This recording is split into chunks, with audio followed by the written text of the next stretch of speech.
significant role in reaching this achievement. To join the AIFC...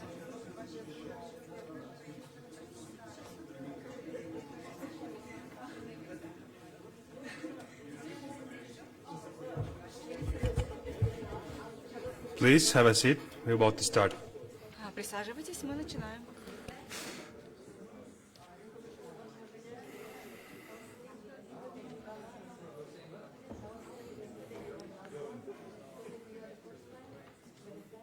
Excellencies, distinguished guests, ladies and gentlemen, I hope all enjoyed the lunchtime.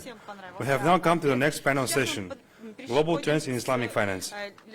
Given the industry's current size and composition, Islamic finance is still a niche market in the overall global financial industry. Growing commitment towards sustainable and responsible investments makes Islamic finance an attractive tool of financing. This session will address the current state of practice of Islamic finance around environmental and social issues and discusses key opportunities and challenges for its further development. Without further delay, I am pleased to invite our moderator, Mr. Dawood Vikari, Chairman of the AFD Advisory Council on Islamic Finance, Managing Director of the DVA Consulting.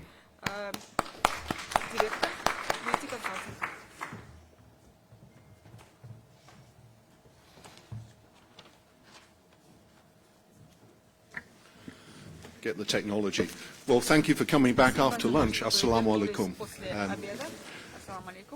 Without further ado, as they say, I'm going to get the panel up here and we'll get started. And our intention is to try and cover this massive topic, which is the global trends and where we're headed in 60 minutes or less. And also try and live up to the expectations that were the high standards set by our Sharia colleagues earlier today. So let's ask Professor Rifat to join us.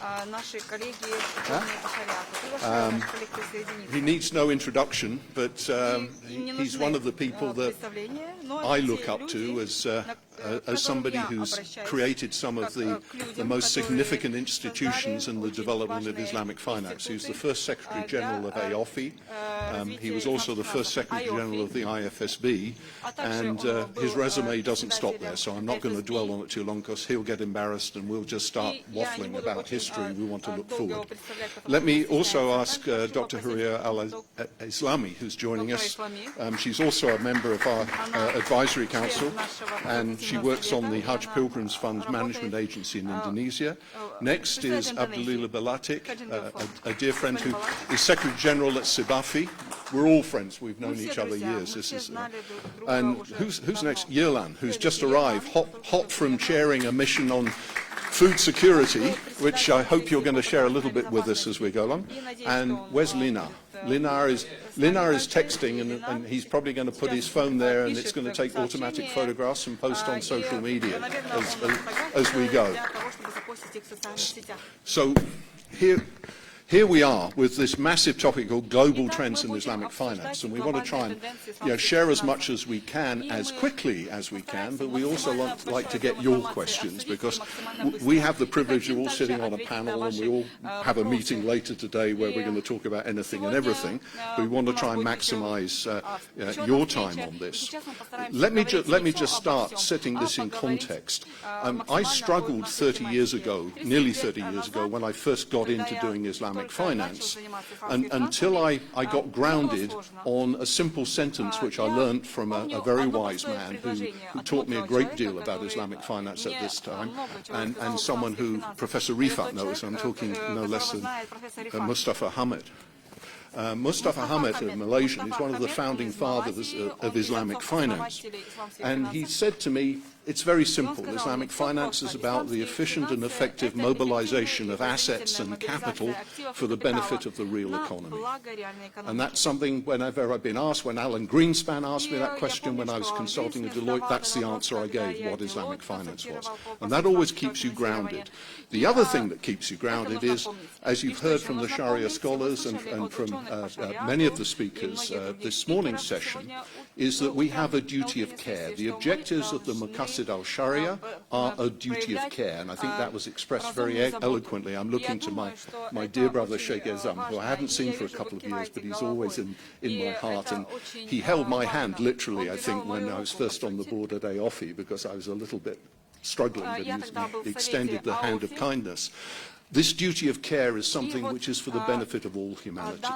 So I'm going to get Professor Rifat to make a few opening remarks, but in the context of a founding father or somebody who we should all be looking up to for setting the framework at AOFI and IFSB, what are your aspirations for the future? What have we still got to do to get things moving forward? And I probably need to switch on your microphone, or Korea will push a button and you'll go live. You okay? Yes, I'm okay. In the context of IFSB, I would like to answer why we didn't include the members of we confined only to members of the OIC, the Organization of Islamic Conferences. Because, as we later proved to be right, we wanted Japan and all the other non-Muslim countries who are not members of the OIC. And that's something in the future that Kazakhstan can learn from wisely. Because had we confined that to OIC members, we would have closed the door for those who wanted to have a stick anchored in the Islamic finance. Now I know that they have included the the equivalent of the FCA, Financial Service Board, in the UK. Had we closed it, we said only the OIC members, we wouldn't have had Singapore, wouldn't have had Hong Kong, wouldn't have had the Philippines, who were members there, and also now the UK. So that's Luxembourg. Yes, you're right, Luxembourg. And so that would have closed all the doors for all these countries who wanted to have a foot in the Islamic finance up. They wanted to join the IFSB, so we allowed them to do that by not including, by not confining the membership only to the OIC countries. And that's something I think Kazakhstan has to look forward to. I think that keeping the door open and inviting people to parties has been a very significant step.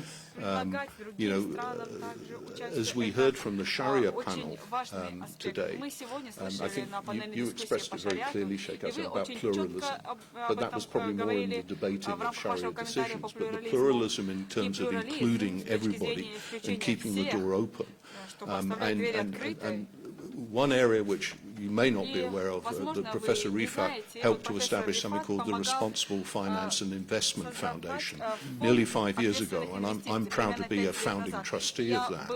That was very much about promoting the cause of Islamic finance, but in the areas of sustainable development and responsible finance throughout. And that is something which resonates very, very clearly now. Now, it matches all the aspiration of people also wants to join the responsible finance. Вдохновлять людей, чтобы они захотели заниматься ответственным финансированием. A cliché sentence for everyone to be affiliated with responsible finance. Была возможность реализовывать ответственное финансирование на практике. Good to have sort of it at that time, 5 years ago. We're ahead of others.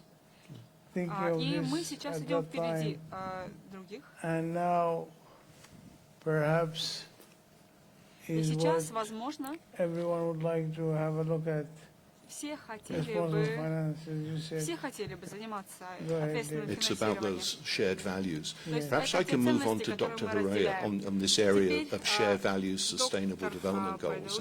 And just to set the framework, those of you who attended this morning would have heard mention of the basis in Sharia law of many things that show up in legal systems in terms of endowment funds. And one of my particular favourites is the founding of the first college in the University of Oxford, which was the first university in the UK. If you cast your mind back, which I can do, but you probably can't, 1264, if you look at the foundation of Merton College, Oxford, and you look at that trust deed, it is actually a waqf. So that is the basic model for endowment funds of every major Western university, including the United States. I'm looking at my dear brother here, who was at Harvard for many years. Harvard was based, their endowment fund was based on the concept of a waqf. And it's the sharing of that best knowledge and best practices which is key. Horea, do you want to expand a little your experience, both from Indonesia and the region, about the Sustainable Development Goals, ESGs, and so on? Thank you, Brother Daud. Assalamualaikum warahmatullahi wabarakatuh. Your Excellency, ladies and gentlemen. Yes, actually it's quite fascinating. In fact, I would like to cite again what Sheikh Isam shared with us this morning about the Waqf. Because what is quite interesting about the Waqf is that, you know, this concept has been developed more than 1,400 years ago.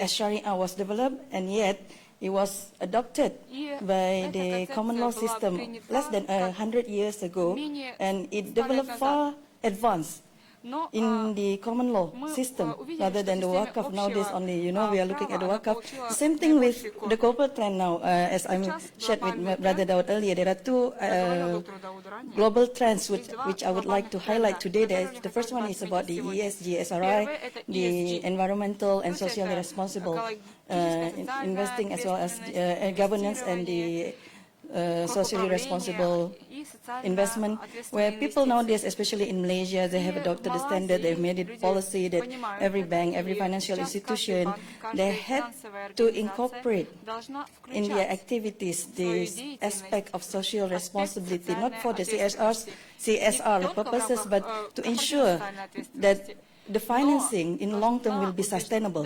So sustainability is not only the concern of the environmentalists, but it's also the concern of the banks now. And many countries, including Indonesia, has actually signed the document, committed itself that yes, we are going to adopt this ESG and SRI. Although unlike in Malaysia, in Indonesia, they have not done much about that internally among the banking institution. Why did I cite the example from Sheikh Isam? Because at the beginning, before you heard about this SRI, ESG in Islamic finance, I kept on asking this to myself in event, why Islamic banks, Islamic institutions, for the past 20 years or so, we have been adopting a negative list approach, where basically you can do anything as long as it is not prohibited by Sharia. For me, this is not the best approach, because in Islam we have what we call maqasid Sharia. And this maqasid Sharia has been introduced more than 1,400 years ago. This idea of ESG, SRI, it has nothing more. It is nothing more or less than maqasid Sharia. In fact, I would actually vouch that maqasid Sharia, the idea of you must protect life, you must protect the intellectual, you must protect the nasab, and all this is more comprehensive and more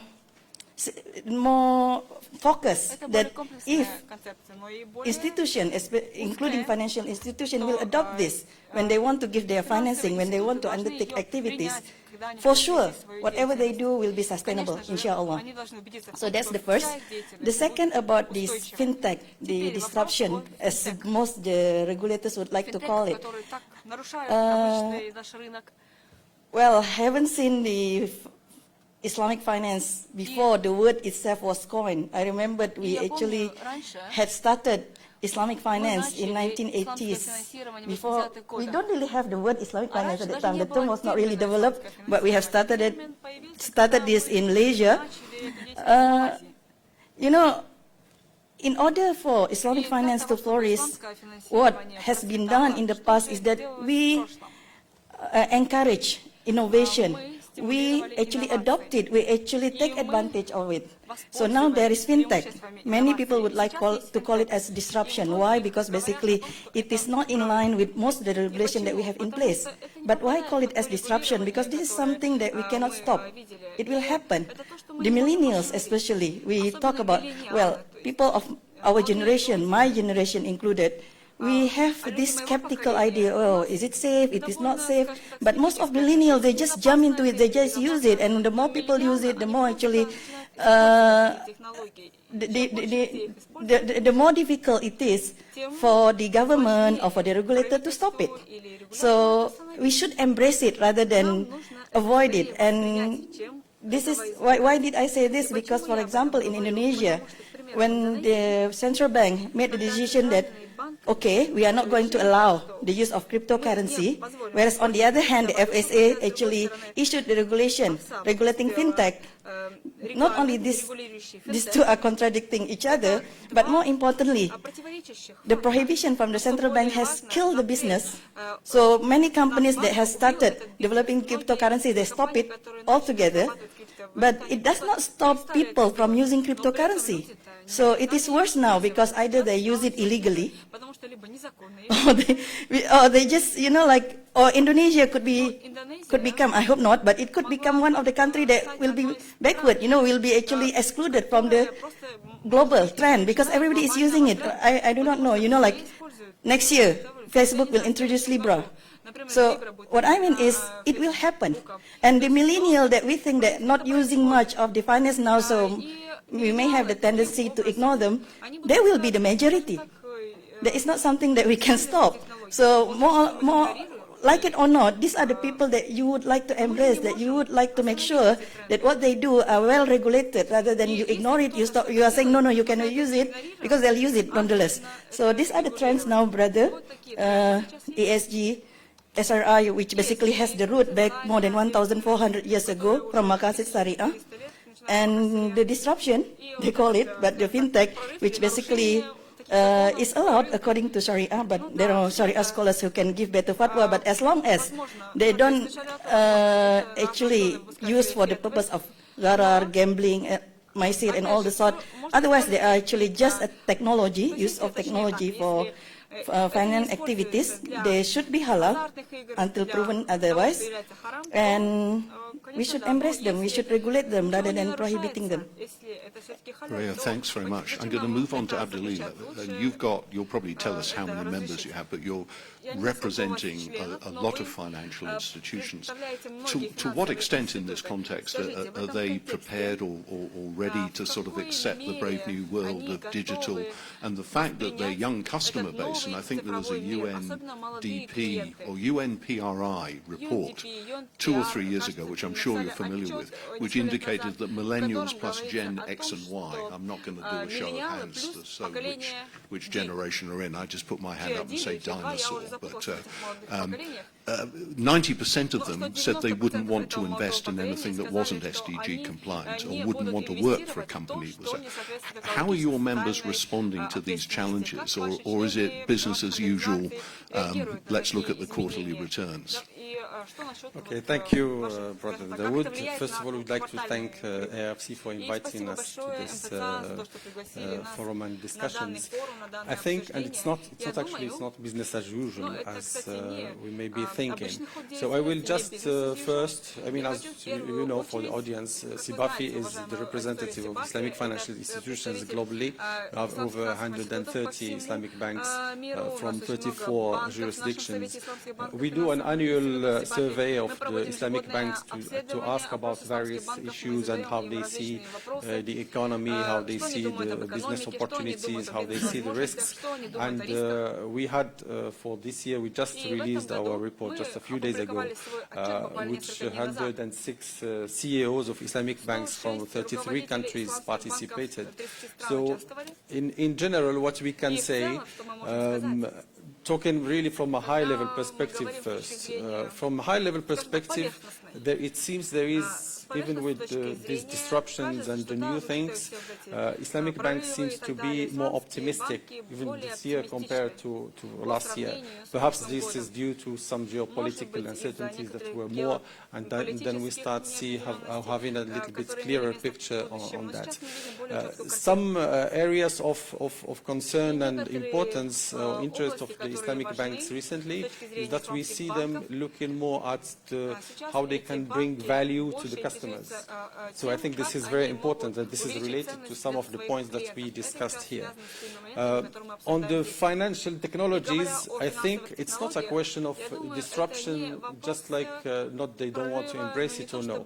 When we started discussing with the Islamic banks a few years ago, 2-3 years ago, about fintech financial technologies, many of them were a little bit reluctant. They did not see how does this affect the banks and so on. And actually it was kind of the same reaction as the conventional banks. They did not see this as a real threat or an opportunity.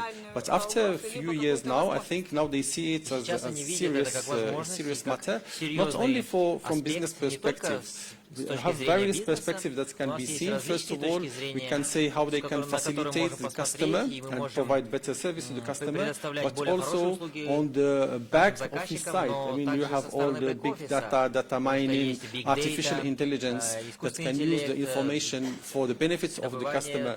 But in the same sense, and one of the top risks that were highlighted this year by the Islamic Bank is the cybersecurity risk and IT risk, because it has opportunities, but also have some other downside which they need to take care of. So, I mean, this in general on the financial technology side. On the debate, as mentioned by Sharia objectives and so on, which has been going on for a few years already in the Islamic finance context, with the emergence of this sustainability, environment, social and governance, etc., and triple P bottom line, as we call it, we have actually included one specific section this year about this, about sustainable development goals, you know, the 17 goals by the United Nations. And the thought-warming thing is that we see Islamic Bank, they see these goals as very high in their agenda for the next 12 months. On the other hand, we did even on some research, and we see, based on perception of the Islamic banks, they see a high or a strong correlation between Sharia objectives and sustainable development goals. So there are, of course, differences based on regions, and this is, I think, understandable because of the interest of some, is it Central Asia or Southeast Asia, GCC, and Africa, and so on. So depending on the goals they target to be interested in developing, the common one is on the economic development, which is important for all the banks. This is something very important. Something which perhaps I think there is a need to do more work and more awareness on the banks themselves is that when we ask many of the questions, and we do like, or we talk to the CEOs and we see how they see the sustainable development goals or the sustainability agenda in their business work. So the answers that we often get is that they see it more as a SRI, as you mentioned, or like more philanthropic activities, charity work, and so on. So, and mentioned this morning by Prof. Azmi Omar also, in reality, sustainability is not only charitable work and social responsibility. You have many other items that can be actually embedded in the operations of the Islamic Bank. And this is perhaps something which we think need to do a little bit more work, and we have some agenda that perhaps can update on it. Excellent. I'm sure we're going to get some more questions on that, and I'm going to flag to the audience, be ready with some questions, because it won't be long long now. But just to sort of morph between you and pass you on to Yerlan, and Yerlan, you're now Director General of the Islamic Organization for Food Security in Kazakhstan. And I want to sort of segue into this, that the angle of food security and crop security and nutritional value.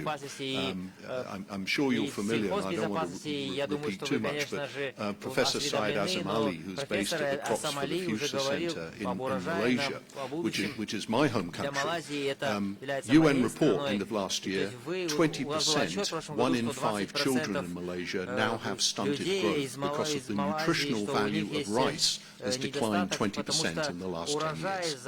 And that's a staple crop. So children born in Malaysia, which is a developing country and a paragon of virtue for many developing countries for what is achieved, 1 in 5 children will not live as long as their parents now. And that has really focused the attention of the government on sustainable crops for the future and changing the focus from the 4 main sources of protein in the world, which are wheat, rice, soya, and probably corn. I think it's maize is the other one. Rice is probably in there. What role does Islamic finance play in supporting this? Because we have clearly some serious and urgent issues which we're going to address. And I think I'll probably throw this out because Abdulillah may come back on this. But in terms of the sustainability and the reaction in Malaysia, which the banks there, institutional investors, and 4 institutional investors in Malaysia own 60% of the financial services sector. They are deeply concerned about this, and they're deeply concerned about it in terms of climate change, because if the sea levels rise, as predicted over the next 20 years, 10% of the land mass of Malaysia will disappear. So what's the point of funding a condominium which is going to be underwater in 10 years' time? There's lots of issues they're starting to think about. But could you help the audience in terms of the future? The linkages we have to make, it's not just about is it Sharia compliant, is it the right construct? What other things do we have to be thinking about? Thank you, Doctor. Bismillah ar-Rahman ar-Rahim. Assalamu alaikum wa rahmatullahi wa barakatuh. First of all, let me again, as Brother Bilatik told, welcome all our guests and all participants. I know that today is a very important event is going on Islamic finance. It's, can I say it's a happily or unfortunately, so today this event coincided with my very important event for my institution, which is a board meeting. And but in any case, as a DG, I have structured my today meeting to come here. So I just want really to say something very important, because you told that our institution in Kazakhstan, but our institution is a special body of OIC. So we have 33 member countries which have signed our statute. We have 12 out of these 33 countries. We have 12 countries they ratified. So a full-fledged international body. And regarding our status, which we are doing, actually IOFS, or Islamic Organization for Security, was established by, it was the initiative of the first president of Kazakhstan, Nursultan Nazarbayev. He has told about this institution first time in June 2011. And after 5 years, this idea was materialized. On the first General Assembly of IOFS took place in Astana in April 2016. And so the main mission is actually it's coming out of our title of our institution. We should ensure food security for Muslim countries. And a very important word is related to the Islamic organization. And of course, being an Islamic, we have to follow, we have to respect and be one of the real Islamic institutions. So for this case, of course, your question I can answer widely. I can go straight to your question, but I really want to say something that Islamic institution, it's a big responsibility all us working not only in this institution, but all people related to the issues of food security. Actually, for Muslim world, food security issue is a top issue. And as today our dear colleagues told about SDGs, Sustainable Development Goals, as you know, the number 2 of SDG number 2 is to fight hunger. And you know, also probably you know the figure, more than 800 million people in the Muslim world, they surviving. They really have a problem with the issue of food. So for this case, I want to say that we are going to present a special agenda out of our today board will decide, and then of course we will have our General Assembly. The main idea which we want to utilize in our agenda is to have Islamic financial instruments throughout our activities. Especially, we are paying a lot of attention to special Islamic social Islamic finance instruments. You just talked about Waqf. We are thinking, for example, just a sample for all of you. I think you know that Kazakhstan is a big producer of wheat. We're actually one of the biggest in the world. But the issue related to wheat exported from Kazakhstan is transport and logistics. The transportation cost is too high. So the remote countries are actually out of consumption of Kazakh wheat. So we are trying to get a very unique scheme to bring social Islamic finance into this scheme, especially concerning humanitarian type of operations. You know, some countries in Africa like Somalia, Sudan, or some other countries in Sham or MENA areas, they have some problems with of humanitarian type. So, and those countries, they have a special budget. So we're going to deliver, to supply wheat on this type using special Islamic finance means out of sadaqah and out of zakat funds. So we already started our discussion with Sheikh Faisal Manzoor. I think Sheikh, you know, he's from UK-based Sheikh. So, and we are going to soon to utilize this scheme. This is just one sample how we can work through. And of course, for us, it is, if we are talking about Islamic finance commercial type, so we are going to have it for our commercial operations, which we are planning, let's say, next 3 years. We want to have, because Islamic finance is based on trading, and trading is very instrumental to resolve food security issues. As you know, most of the food which we consuming in the Muslim countries, most of this food is produced not in Muslim countries. So now one of our tasks and mission is to activate those interrelations between our countries and to bring food balance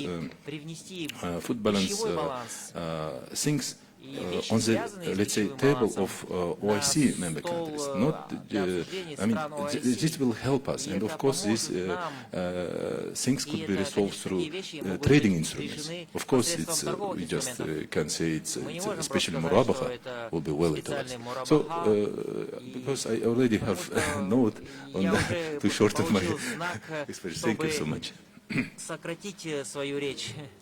Is that the 1 minute sign for everybody, or is it just for him? It's just for, okay. I'm going to continue till they stop me. Yelan, thanks very much for that. I mean, there's a lot of innovation going on in the philanthropic area. I've worked with the International Federation of Red Cross, where we've used surplus zakat money from the smallest state in Malaysia, population 300,000, to resolve drought and food issues in the Somali-Kenya border, Kitui County, 1.2 million lives saved. And they made money out of it. They actually improved capital because they grew crops that were sustainable, which they could sell, and they passed on the profit to the next county, 1.4 million. So this small state in Malaysia, 300,000, have saved 2.6 million lives and given them an investment. Anyway, I digress slightly, but there's a lot of innovation happening in that area. Lina, last but by no means least, from a regional perspective, and you cover all things regional here, but how do you see the dots being joined up and some of the practical examples you've been working on through the AIFC to actually show the way forward in how Islamic finance can be effective in the future? Thank you very much, Mr. Chairman. Very good afternoon, ladies and gentlemen. Assalamu alaikum wa rahmatullahi wa barakatuh. I feel many of people here are just about to fall asleep. I know lunch was good and heavy, but let us try to stay awake for another 15 minutes. Given the opportunity, I would like to congratulate Yelan with such an important appointment as a Director General. 2011 it was initiated, 2019 it happened. Seems like in Islamic world things are getting faster. If only 8 years took us to arrive to this level, so I hope, and I understand it's always difficult to be the first one, but I think all of us, we want to wish all the best and practical results from this organization, because it is really, I think when it comes to the food security, just to continue, for the rest of the world, we have these such huge countries like Russia and Kazakhstan, and mostly they are looking at it as the source of food, of green food, eco, environmentally halal food, and so on.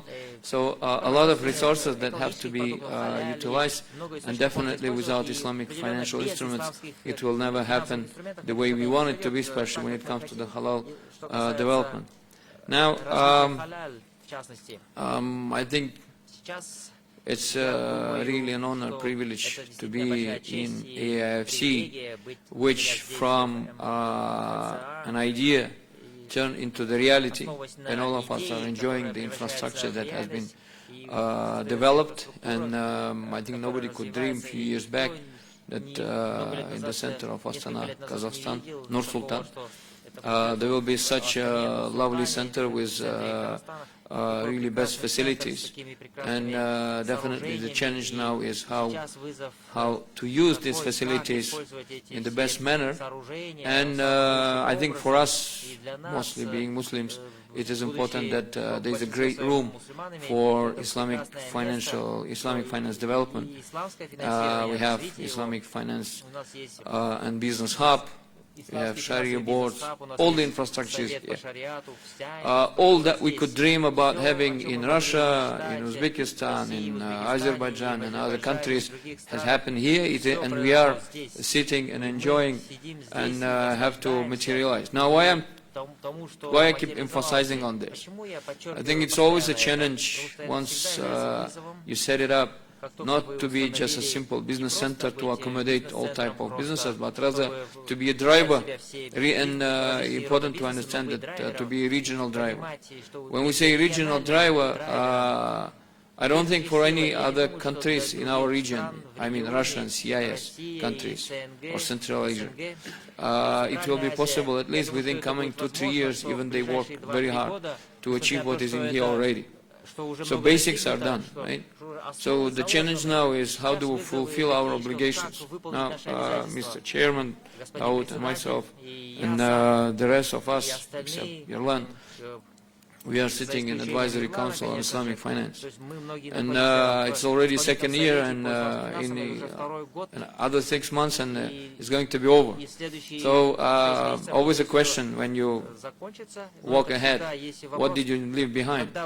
So I think from a regulatory perspective and everything, we have done our job, but now the business development becomes subject number one, and how to make sure that Astana International Financial Center will be really a hub for Islamic finance in the region. So the thing that we were looking at is, from application point of view, how to make sure that we combine few things, like sustainability, sukuk or green finance or Islamic financing in its best manner that it's accepted not only by Muslims but other investors as well, and area that will open a new sector for not only Kazakhstan economy, but it's also a global trend in solar power. So this year we registered a company called KazPV. It's an international consortium of Russian, French and Chinese companies, and we are about to finish our deal in terms of getting the majority assets of the whole supply chain from the mining till the solar panels, and that is something which definitely in our view will require, or will be the best case, to use Islamic financial instrument, particularly sukuk, green sukuk, so-called, right? So, and the initiative of AIFC to establish a center of green finance center was also very much supported by us. And just an hour ago we signed an agreement, MOU, basically to use this platform to issue sukuk for 300 megawatts of solar power stations that we will be developing in the Republic of Kazakhstan.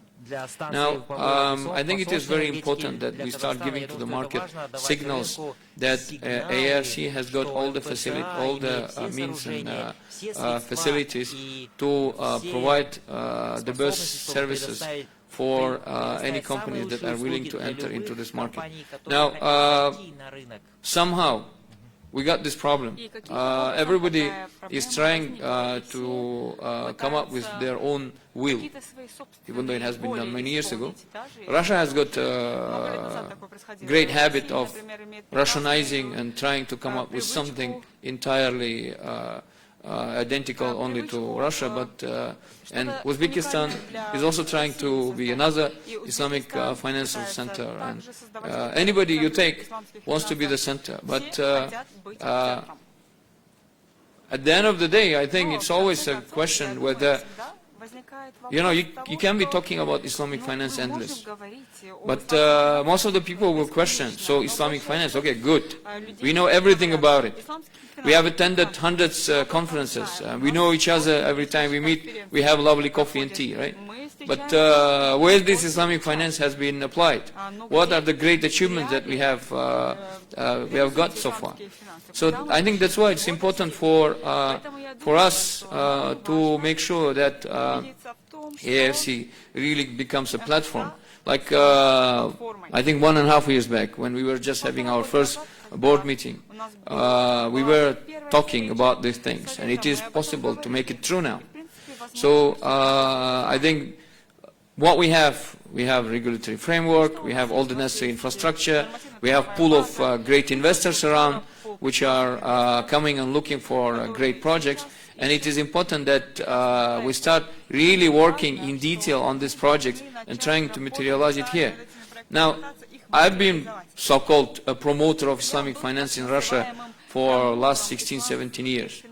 But as I said, regardless how much you say halwa, it doesn't become sweeter in your mouth, right? Unless you go and take it and eat it. So the biggest challenge will be that one. And I think, I know I'm running out of my time, but still want to say that just give me 1 more minute plus. I want to say that it is important for, and that will be a big challenge for all of us. Yeah, I know ARC managed to pull in one of the best talents in the country and trying to bring other people from the region. But still, it will be a challenge for us to identify those areas that AIFC and surrounding regions will be of particular interest for the investors. And of course, food security and agriculture is one of the things that we will always need. Energy is something which is very important, and it is capable of bringing in funds and investors and projects with our vast territories. And whatever is today in process in terms of fintech and all this innovation ideas, I'm not sure how competitive we are when we look at the international market, but first of all, we have to check and identify those areas that we are really good, and the globe is waiting for us to deliver something serious. And based on that, come up with a proper pipeline of projects, pull in the companies which will be given this opportunity to execute these projects, with a condition that they have to be listed in Astana International Exchange, or they have to use the facilities of AFC and so on and so forth. So I think this will be the task number one now for all of us, to prove that AIFC is not only a dream, it is a dream that comes true, and we are part of this team which is making this dream to come true. Thank you very much. Well said, Lina. There's always, the first steps have to be taken, but the hard work is up ahead. We have, what, 10 minutes? 10 minutes is okay? I mean, I'm not going to negotiate for more or less, but 10 I'll take. Let's open the floor to questions. We've got some experts from all over the world, locally, people with vast experience. I'm sure there must be some questions that you'd like to fire at us. Everybody's still fast. Young gentleman in the front there. Please. And if you want to address the question to anybody on the panel in particular. So what's the difference between Islamic finance and the other conventional ones? And how do you convince your investors to choose you? Because conventional ones seems much safer. It's okay. That is an excellent.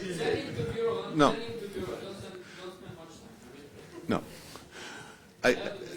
It's actually a good question, but in effect, it's really a description of how we get the value proposition across very clearly. What is the difference? It's not just about explaining we don't charge interest. We actually do profit. It's actually implicit, and maybe I can answer this and you can chip it. It's actually getting the message across that we identify with the values of the Maqasid al-Sharia. We identify with sustainability, human development, intellect, protection of property, all of these things in the SDGs, and that it's always been there in Islamic finance. Over the last 3 years, since the UN SDGs came along, and I can share with you attending a conference, and Professor Rifat was with me, we were in Dubai at a UN conference where Dr. Zeti spoke, and this is in a Muslim country, and it had political leaders, environmental leaders, banking leaders. The vast majority of the 1,000 people in that room, and many of them were Muslim, did not understand what Islamic finance was about. They had to have it explained to them about the value proposition that was there. So I think it's a very fair question, and it's actually an indication that education about what the values are. I can't give you a succinct answer, but we've got an answer. We have to work at it, and we have to get that value across to you, that this is about sustainability, it is about the duty of care, it is about the objectives of the Maqasid al-Sharia, it is about fulfilling the objectives, and there's objectives of that, and there's a huge opportunity here in Kazakhstan with the AIFC to think about the problem differently. We don't have to follow other models. You've got infrastructure, you've got brain power, you've got facilities. Think the unthinkable. Do it differently. I don't know if anybody wants to add to that. Yes, Gloria. There are several reasons why people chose Islamic finance. And I really like your question because you see, for some people it's no-brainer. For example, the institution where I'm in, it's our mandate because we manage the money from the pilgrims. So for us, we have no choice. We can only invest in Sharia compliant product or investment. And for some others, it's a matter of religion because, you know, being a Muslim, they actually choose Sharia compliant product as opposed to conventional because of the religion conviction. And for some others, it could be the reason of social responsibility, as Daud has mentioned. Maybe if I may just share a little bit, slightly outside the topic, but just as a matter of analogy. You see, when you eat halal chicken and non-halal chicken, as long as they cook the same, they taste the same. That's why many people cannot differentiate between Islamic finance and conventional finance because they taste the same basically. But then, you know, you'll be surprised to know, I take for example, let me give an example, Japan.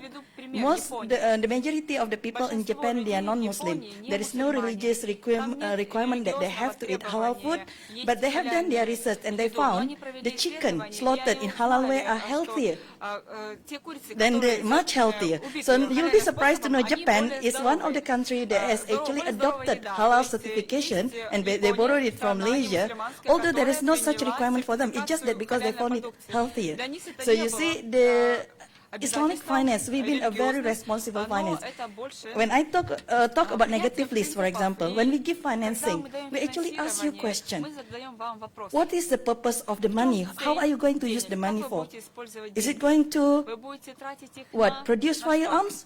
In which case, sorry, we are not going to help you because we don't want the firearms to be used to kill people. Are you going to produce alcohol? Sorry, we are not going to help you because in our belief, alcohol actually is not good for your brain. You know, like there are things that we consider in a way which make us more responsible. We are not only after the greed of making profit, but we are also protecting society. And you'll be surprised, and this is generally, but there are certain reasons why. I give an example, Singapore. When I was the group Sharia governance, the group head Sharia governance in CIMB, one of our fastest Islamic finance was in Singapore. You'll be surprised. Why? Because the majority are non-Muslim. And they don't like Islamic finance. But they like extra profit. So what happened in Singapore, it's dollar cents. What happened in Singapore, because they leverage on our product in Malaysia, the cost of funding for the Islamic finance product are much cheaper than the conventional one. So it's no-brainer. People are actually taking it. More than 90% of our customers in Singapore are non-Muslim.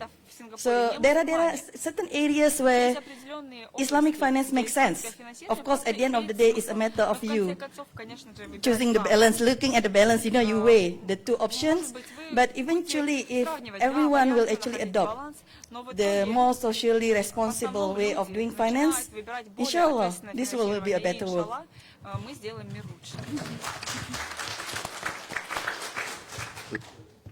Sorry, there's a gentleman there. Ассаляму алейкум ва рахматуллахи ва баракатух. Можно воспользоваться, да, твоим переводом? Я просто на русском хочу вопрос задать. Сможешь перевести, да? Если наденут наушники, спикеры мы переведем. Я представитель правительства, вот хотелось бы задать пару вопросов. Очень прекрасно, что исламское финансирование функционирует на площадке МФЦ. Но также хотелось узнать, есть ли какая-то регуляторная база, нормативно-правовая база. Ведь регулятором у нас, получается, микрофинансовых организаций выступает Нацбанк. Я правильно понимаю? И второй вопрос. Первый раз услышал о вашей организации. Вот, там был вопрос, вы говорили про то, что вопрос перевозки этого всего. Потому что действительно, когда даешь закат аль-фитр или делаешь закат, то есть вопрос возникает в том, чтобы куда это все использовать. Вот вы озвучили статистику, то, что в Судане, в Сомали. Вопрос с перевозкой на данный момент как решается? Вот немного, может быть, не туда вопрос, но все-таки хотел его задать. Спасибо. I won't pretend to having understood anything apart from the last word there. Johan, do you want to take that? I will try to answer briefly. По-английски отвечу или по-русски отвечу? Да? Okay. No, I think it's better, much better is English because it's not translated. Okay. Thank you so much. So your first question was about regulatory things related to macrofinance in Kazakhstan. So actually related macrofinance in Kazakhstan so far is really the things which are out of regulation of central bank. So central bank is taking care about only one issue now is concern for central bank is the increasing interest rate.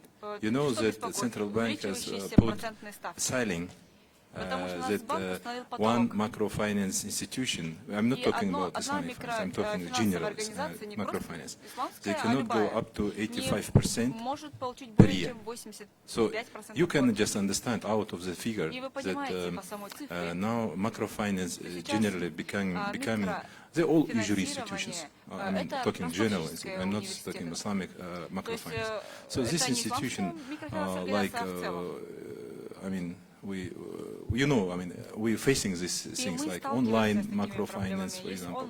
So this is a problem because they don't take care about social responsibility totally. So in this case, central bank, unfortunately, in Kazakhstan, is not an institution which is taking care about Islamic finance. I'm talking it openly, especially for many years.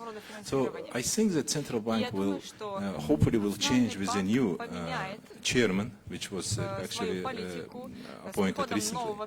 But before we noted that many issues related to Islamic finance were out of interest totally. They were saying like, you guys, Islamic finance, do yourself. There is no need for too much for your regulation, and even our legislative basis is not fulfilled. It's still we have a lot of gaps, and for this case we have several things to recover and still to put on an agenda. This is things related to regulators.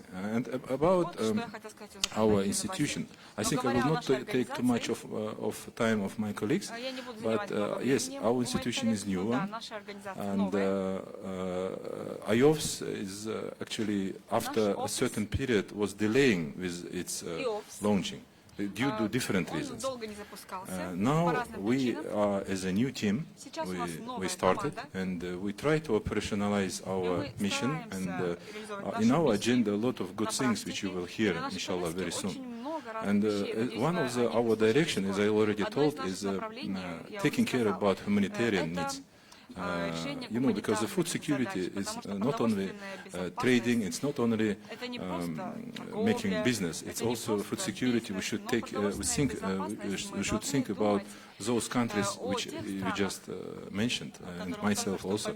We know, again, I want to say that more than 800 million people in the world, they striving, they really facing a problem of hunger, and we should take care about them.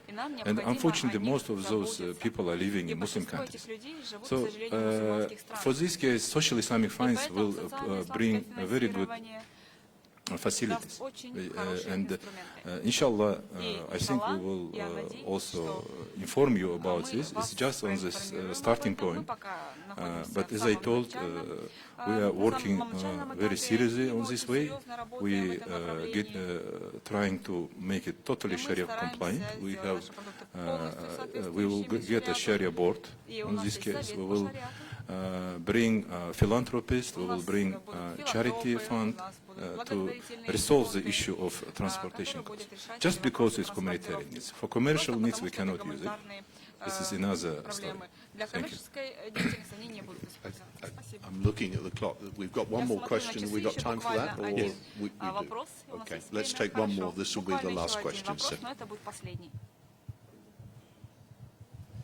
Thank you, sir. Sorry for my a little bit technical question. Actually, to my humble knowledge, and this is the question maybe to our doctors, panel, Dr. Karim and Dr. Islami.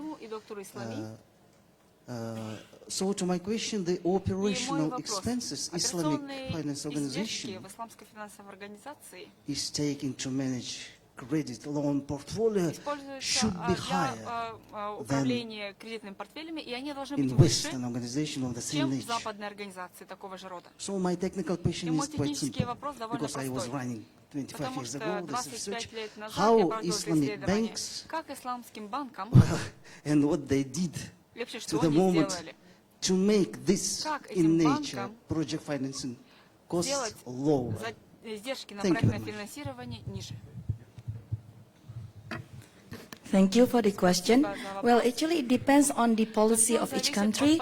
Your question is your statement is absolutely right with respect to most countries, where most of the infrastructure for Islamic finance are not ready yet, and therefore, in order to facilitate Islamic finance, usually the cost of funding becomes higher. But in some other countries, take for example Malaysia, there are so many incentives, and AIFC is also offering incentives, where because of those incentives, many of the fees are not applicable. Taxes, tax return and all that. It makes the cost for any particular transaction or even the cost of funding is cheaper. So take for example, for Malaysia, the cost of funding for conventional and Islamic is equal because they want to have the level playing field. But because our counterpart, our group in Singapore leveraging on the business in Malaysia to offer the financing in Singapore, so their cost of funding becomes much lower. I think we need to wrap up there, but if I can just add to that, it was incentive, so your observation is absolutely right, that there's lots of layers of expense, but gradually as you build critical mass, and Malaysia is an example where effectively the incentives are no longer there. There's critical mass in the market, and actually what you're finding is the cost of Islamic funds are cheaper and the profitability is cheaper. But in the early days, you need to have a clear policy and incentives to avoid those additional costs. Let's bear in mind that conventional finance, which is finance everybody is familiar with here, is based on two premises. One is based on the premise of debt and interest, and effectively you get tax relief on interest. You do not get tax relief on your returns on equity investments. And Islamic finance is about equity investment. It's about profitability. The second thing, of course, and I'm not familiar with the legal system here in Kazakhstan, but I am familiar with English common law. Debt is something which the courts uphold, and usually the courts uphold debt on the basis of the creditor, not the debtor. So therefore you've got a tax incentive against you, and you've also got a legal system which is against you. What you need to do, of course, is to try and level the playing field across the board, and this is, I hope, something which the AIFC will do. It's an excellent question, excellent observation, and it's like, it is, I call it pushing an elephant upstairs. Until you get to the tipping point and you push him down on the other side, then we are going to have a struggle. Thank you so much for your questions. My appreciation to the panel, but also to the AIFC for getting us together and getting such a great audience. We really enjoyed this, and I hope you have as well. Our thanks. Assalamu alaikum wa rahmatullahi wa barakatuh. Thank you. Thank you, moderator and honorable speakers, for the very useful session. May I ask you to stay on the front of the stage for a group photo?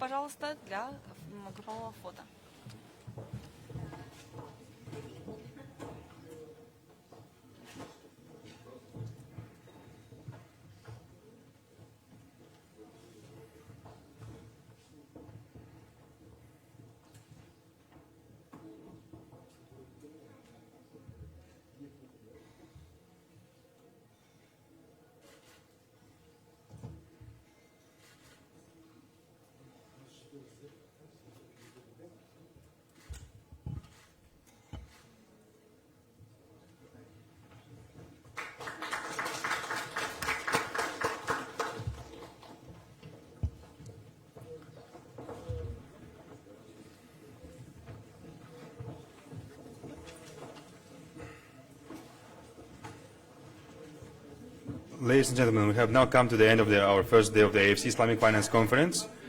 I remind you to please attend the day 2 of the AFC Islamic Finance Conference, where the Islamic Development Group entities and Tatarstan Investment Development Agency will share their expertise. It has been a wonderful day of knowledge sharing. We hope you are enjoying this experience and having the opportunity to gain priceless knowledge. and we are looking forward to see you tomorrow. Thank you once again. Enjoy the rest of the day in Nur Sultan.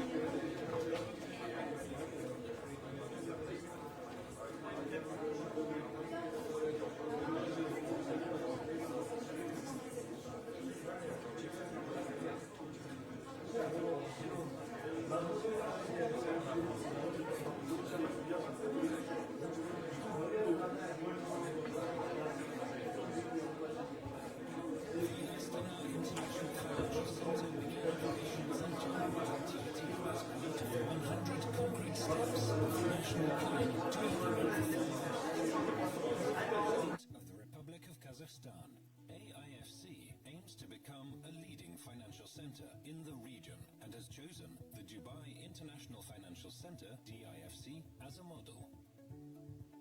Islamic finance is one of the core pillars of the AIFC's activity. Why is the AIFC an attractive hub for Islamic investors and financial organizations? AIFC offers comfortable conditions and participants enjoy tax incentives and a simple registration process. The AIFC is governed by English common law. There is an independent court and arbitration center. Astana already has direct flights to many cities: Frankfurt, London, Vienna, Paris, Seoul, Bangkok, Beijing, Istanbul, Abu Dhabi.